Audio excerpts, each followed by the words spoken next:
After nearly 19 months, the U.S. will officially welcome fully vaccinated Canadians through its land borders at some point in November. White House has yet to announce the exact date, and it's unclear if Canadians who have mixed vaccine doses will actually be allowed in. Congressman Brian Higgins broke the news late last night. He's been fighting to reopen the border for months, and he is in Buffalo, New York. Congressman Higgins, good to have you on the program. First question I have for you is about timing. We got a month, we don't have a day. When in November can Canadians expect to cross that land border for non-essential reasons? Well, we're hoping to push for the first day of November at 11:01 a.m.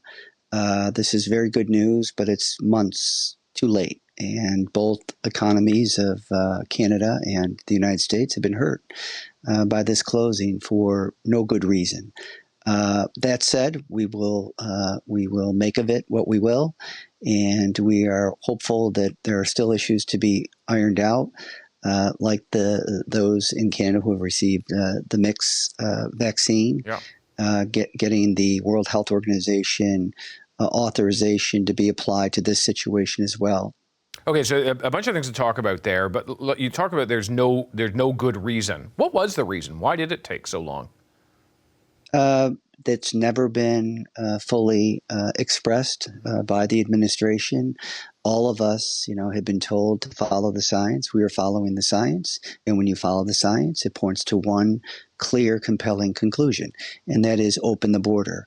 And whether you're 70% fully vaccinated or 30%, those that are vaccinated have strong protection against getting seriously ill, hospitalized, or a lethal outcome from COVID. And that needed to be recognized. It needed to be embraced. It needed to be celebrated. And the secondary benefit of that, it would have served to increase the number of vaccinated. There was some discussion that the Biden administration perhaps wanted to deal with Canada and Mexico, the two land borders, simultaneously. Is that potentially what took hold here, and you have the situation where Canada has a much higher vaccine uptake simply because of availability than Mexico did for a certain amount of time, certainly? Well, I think what they proved here, Mexico's vaccine rate, fully vaccinated, is about 34%.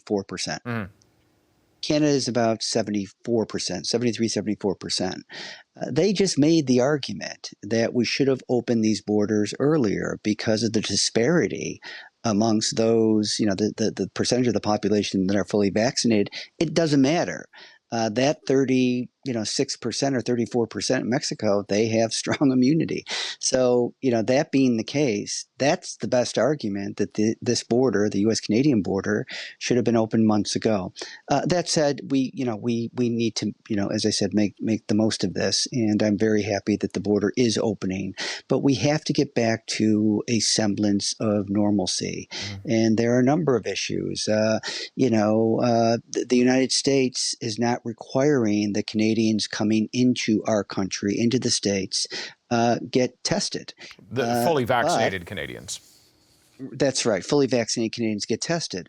However, you make a trip into Buffalo, let's say, you're from Fort Erie, you come back into Canada, you've got to get tested 72 hours before. Yeah, let's break that down, because when you're talking about fully vaccinated Canadians do now require an antigen test at a minimum to go by air into the United States, but under these proposals will not require one to enter by land. Do you think that Canada, which right now is requiring anyone traveling into Canada, regardless of vaccination status, to have a negative test and a PCR test, the more expensive, the more comprehensive, the more accurate one, do you think that Canada should be dropping that requirement for those who are fully vaccinated returning into Canada?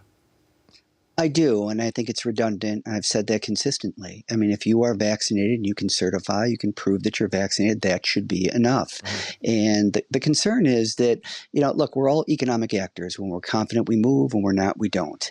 And there are physical barriers to cross-border movement, like the closing of a border, and there are administrative barriers, like this additional testing.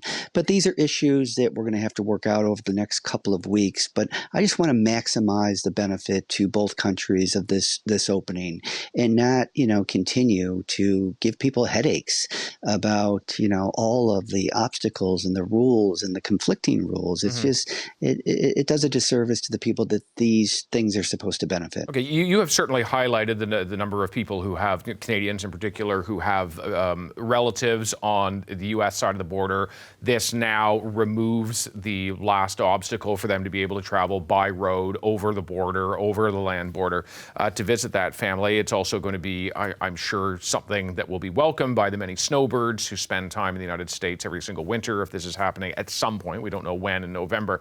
The question, of course, and you raised it earlier, is there's a lot of Canadians who have mixed dose vaccination. And it is not clear from the administration that they will accept that right now as a fully vaccinated person.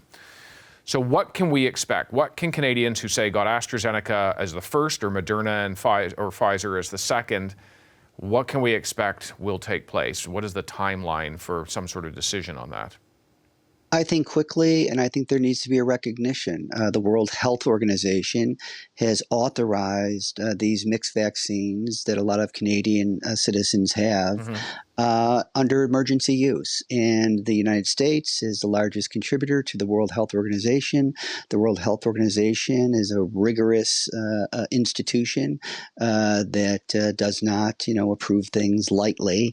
And that should be good enough for the United States, which is a member organization, and also, the largest contributor. So I think that issue will get worked out, but we need clarity from the administration that the World Health Organization emergency authorization use is going to be acceptable for Canadian citizens coming into the United States. We only got seconds left with you, but for Canadians who are on that mixed dose schedule, when might they have an answer to that if they're trying to plan a visit?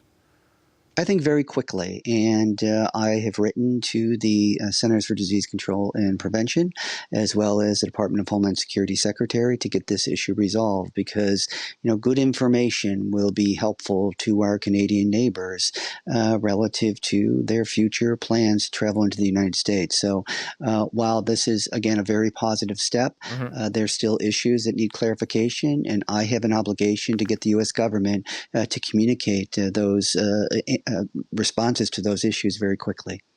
Congressman, certainly appreciate it. Thank you. Thank you, sir. Take care. Hi, I'm Vashi Capellos, host of Power in Politics. See more of our show by subscribing to the CBC News channel or click the link for another video.